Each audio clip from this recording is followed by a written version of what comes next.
A senior staffer to Senator Dianne Feinstein, D-Calif, signaled Tuesday that the senator would support circumventing the long-standing filibuster rule to enact a voting rights bill with only 50 votes in the Senate.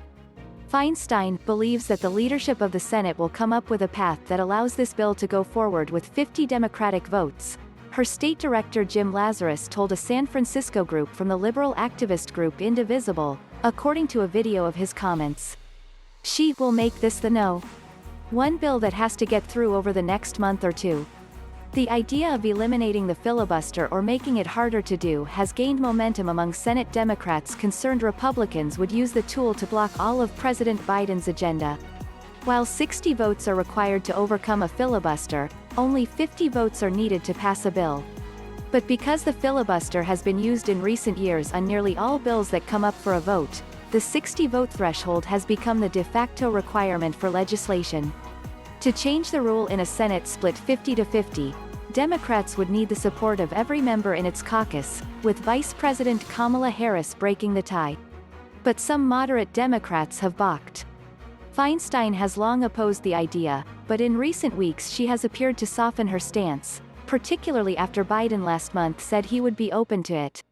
If bipartisan agreement proves impossible and Republicans continue to abuse the filibuster by requiring cloture votes, I'm open to changing the way the Senate filibuster rules are used, Feinstein said last month in a statement. She added that the idea of a talking filibuster, in which senators would have to remain on the floor and speaking to block a bill, is worth discussing.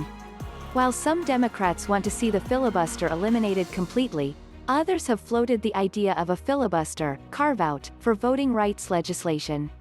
The bill that will likely serve as the first flashpoint in the debate is designed to combat state voter suppression efforts, end partisan gerrymandering and change campaign finance laws.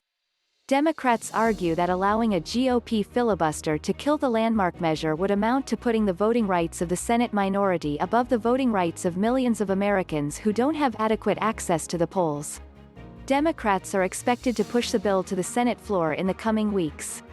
If Republicans filibuster the legislation as expected, Senate Majority Leader Charles E. Schumer, DN. says Democrats will then consider how to proceed. He has refused to say whether Democrats will change the filibuster, but has said that all options are on the table and that failure on the voting rights bill is not an option. Lazarus' comments indicate Feinstein is supportive. Whatever the best approach that Chuck Schumer and the leadership come up with to get this bill to a vote on the floor, Sen.